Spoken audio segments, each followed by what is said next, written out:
The Human Cycle by Sri Aurobindo. Chapter 9. Civilization and Culture. We have first the distinction between civilization and barbarism.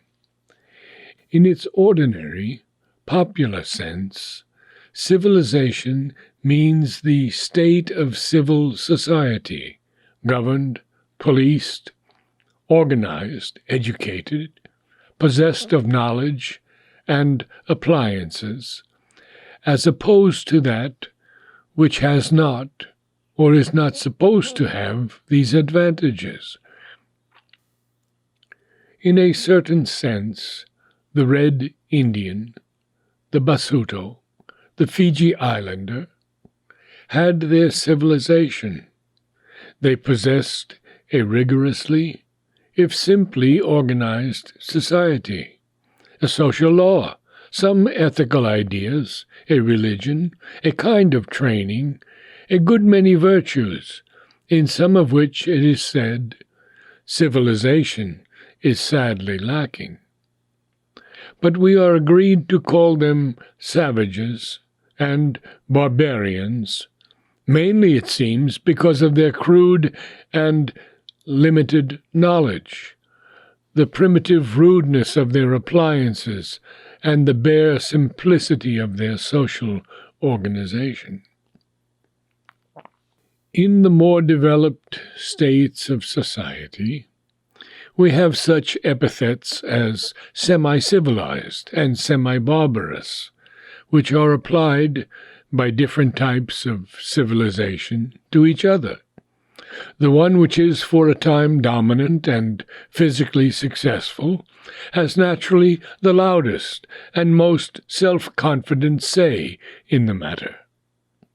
Formerly, men were more straightforward and simple-minded, and frankly expressed their standpoint by stigmatizing all peoples different in a general culture from themselves as barbarians or malechos. The word civilization, so used, comes to have a merely relative significance, or hardly any fixed sense at all.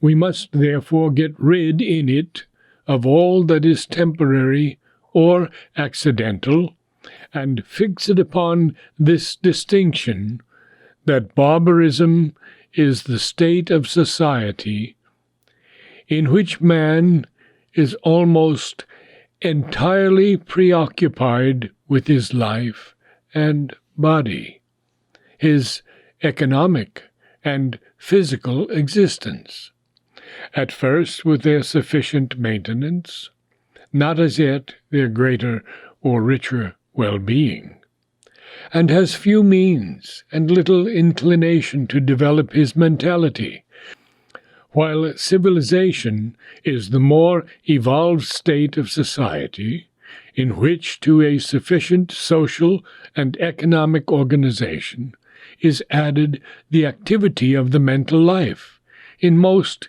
if not all, of its parts. For sometimes some of these parts are left aside, or discouraged, or temporarily atrophied by their inactivity. Yet the society may be very obviously civilized, and even highly civilized. This conception will bring in all the civilizations, historic and prehistoric, and put aside all the barbarism, whether of Africa or Europe or Asia, Hun or Goth or Vandal or Turkoman. It is obvious that in a state of barbarism, the rude beginnings of civilization may exist. It is obvious, too, that in a civilized society, A great mass of barbarism, or numerous relics of it, may exist.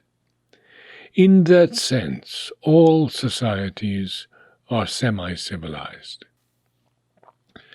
How much of our present-day civilization will be looked back upon with wonder and disgust by a more developed humanity, as the superstitions and atrocities of an imperfectly civilized era? But the main point is this, that in any society which we can call civilized, the mentality of man must be active, the mental pursuits developed, and the regulation and improvement of his life by the mental being, a clearly self-conscious concept in his better mind. But in a civilized society, there is still the distinction between the partially, crudely, conventionally civilized and the cultured. It would seem, therefore, that the mere participation in the ordinary benefits of civilization is not enough to raise a man into the mental life proper. A farther development, a higher elevation is needed. The last generation drew emphatically the distinction between the cultured man and the Philistine, and got a fairly clear idea of what was meant by it. Roughly, the Philistine was for them the man who lives outwardly the civilized life, possesses all its paraphernalia, and has and mouths the current stock of opinions, prejudices, conventions, sentiments, but is impervious to ideas, exercises no free intelligence, is innocent of beauty and art, vulgarizes everything that he touches, religion, ethics, literature, life. The Philistine is, in fact, the modern, civilized barbarian. He is often the half-civilized physical and vital barbarian by his unintelligent attachment to the life of the body, the life of the vital needs and impulses, and the ideal of the merely domestic and economic human animal. But essentially and commonly, he is the mental barbarian, the average sensational man. That is to say, his mental life is that of the lower substratum of the mind, the life of the senses, the life of the sensations, the life of the emotions, the life of practical conduct, the very first status of the mental being. In all these he may be very active, very vigorous, but he does not govern them by a higher light, or seek to uplift them to a freer and nobler eminence.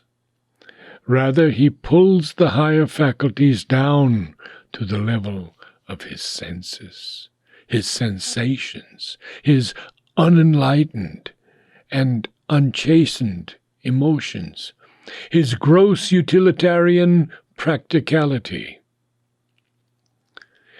His aesthetic side is a little developed.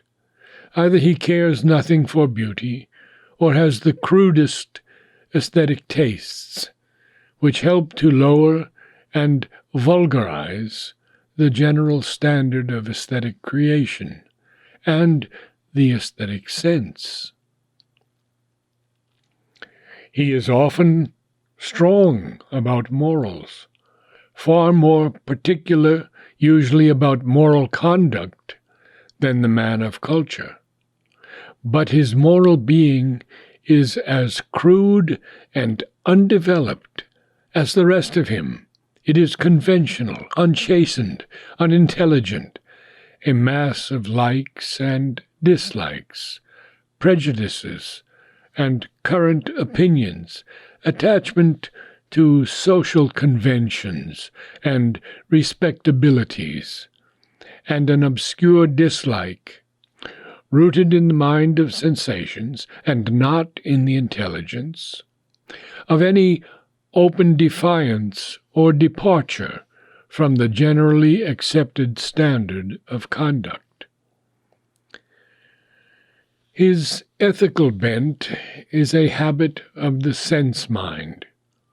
It is the morality of the average sensational man. He has a reason and the appearance of an intelligent will, but they are not his own.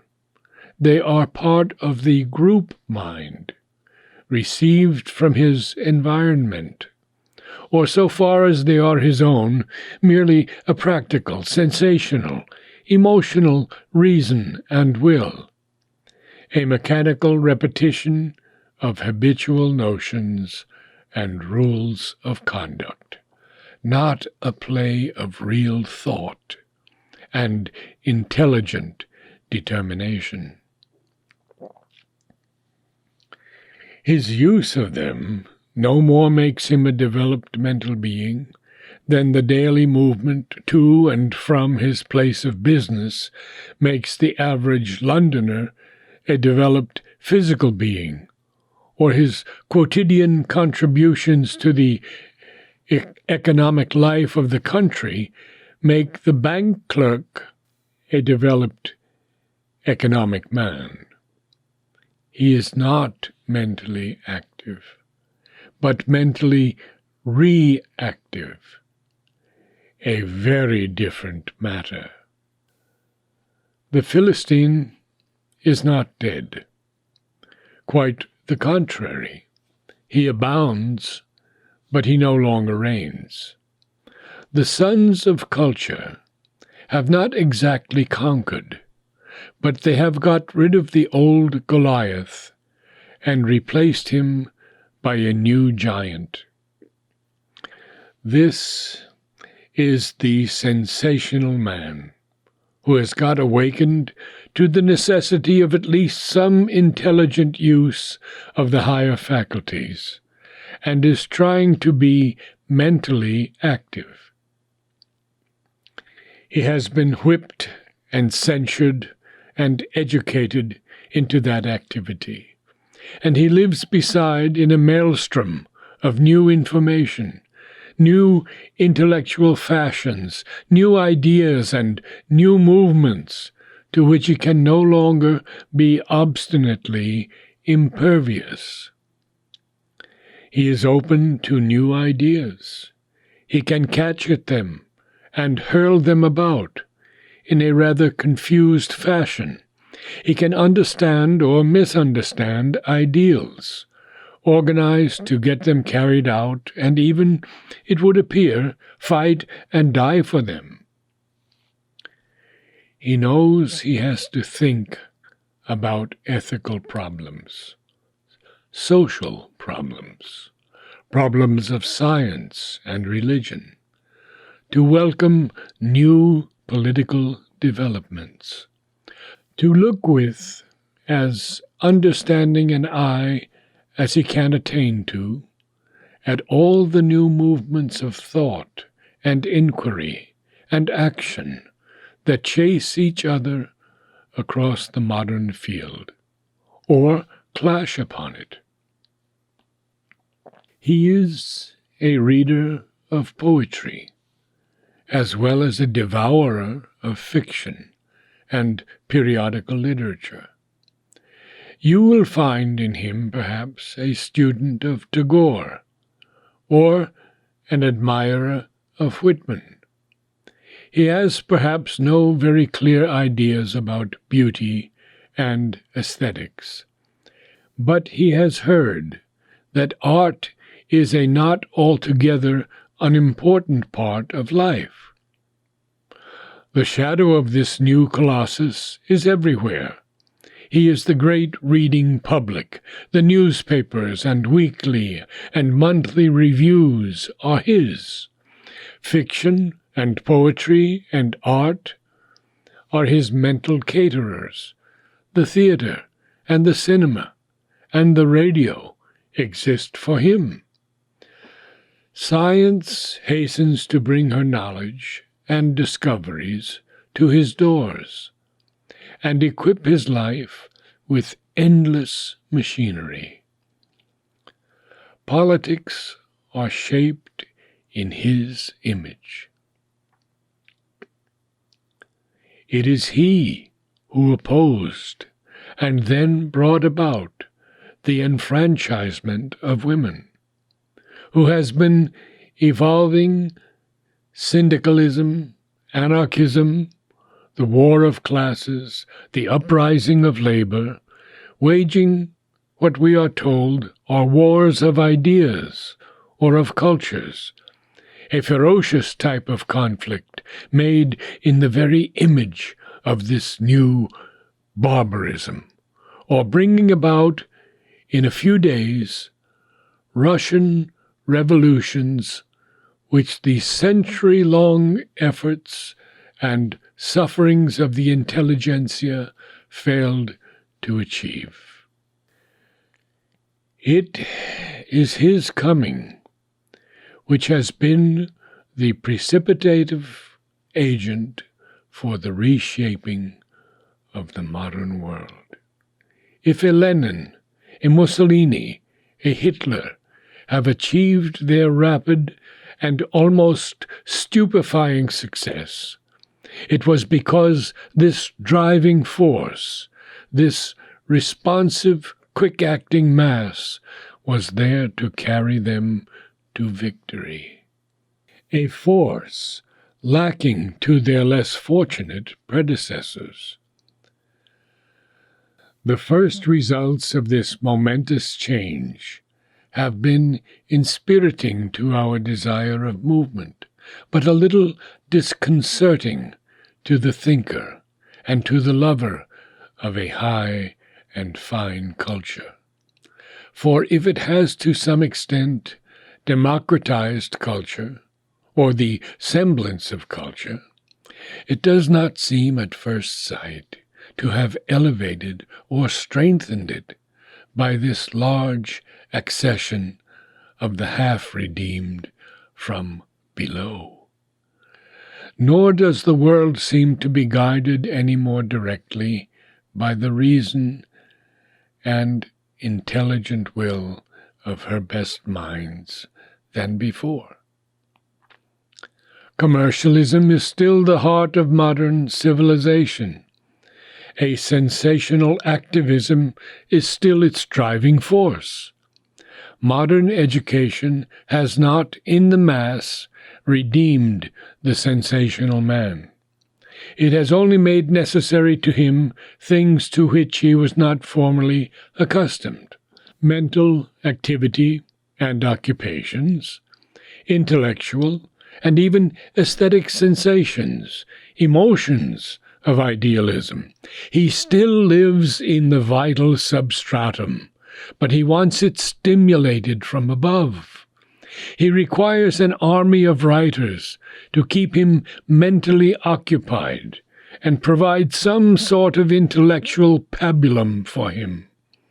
He has a thirst for general information of all kinds, which he does not care or has not time to coordinate or assimilate, for popularized scientific knowledge, for such new ideas as he can catch, provided they are put before him with force or brilliance, for mental sensations and excitation of many kinds, for ideals which he likes to think of as actuating his conduct, and which do give it sometimes a certain color.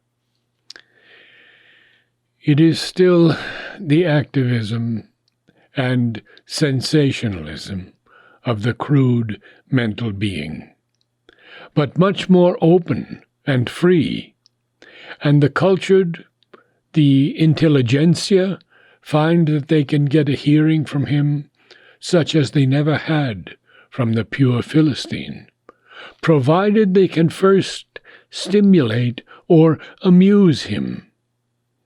Their ideas have now a chance of getting executed, such as they never had before. The result has been to cheapen thought and art and literature, to make talent and even genius run in the grooves of popular success, to put the writer and thinker and scientist very much in a position like that of the cultured Greek slave in a Roman household, where he has to work for, please, amuse, and instruct his master, while keeping a careful eye on his tastes and preferences, and repeating trickily the manner and the points that have caught his fancy. The higher mental life, in a word, has been democratized, sensationalized, activized with both good and bad results. Through it all, the eye of faith can see, perhaps, that a yet crude but an enormous change has begun. Thought and knowledge, if not yet beauty, can get a hearing and even produce rapidly some large, vague, yet in the end effective will for their results. The mass of culture and of men who think and strive seriously to appreciate and to know has enormously increased behind all this surface veil of sensationalism. And even the sensational man has begun to undergo a process of transformation.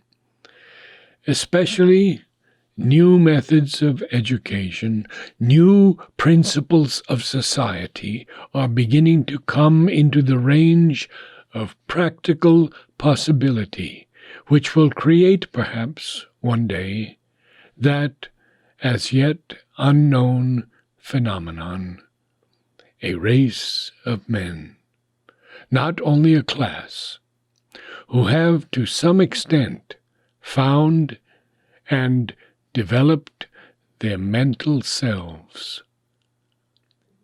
a cultured humanity.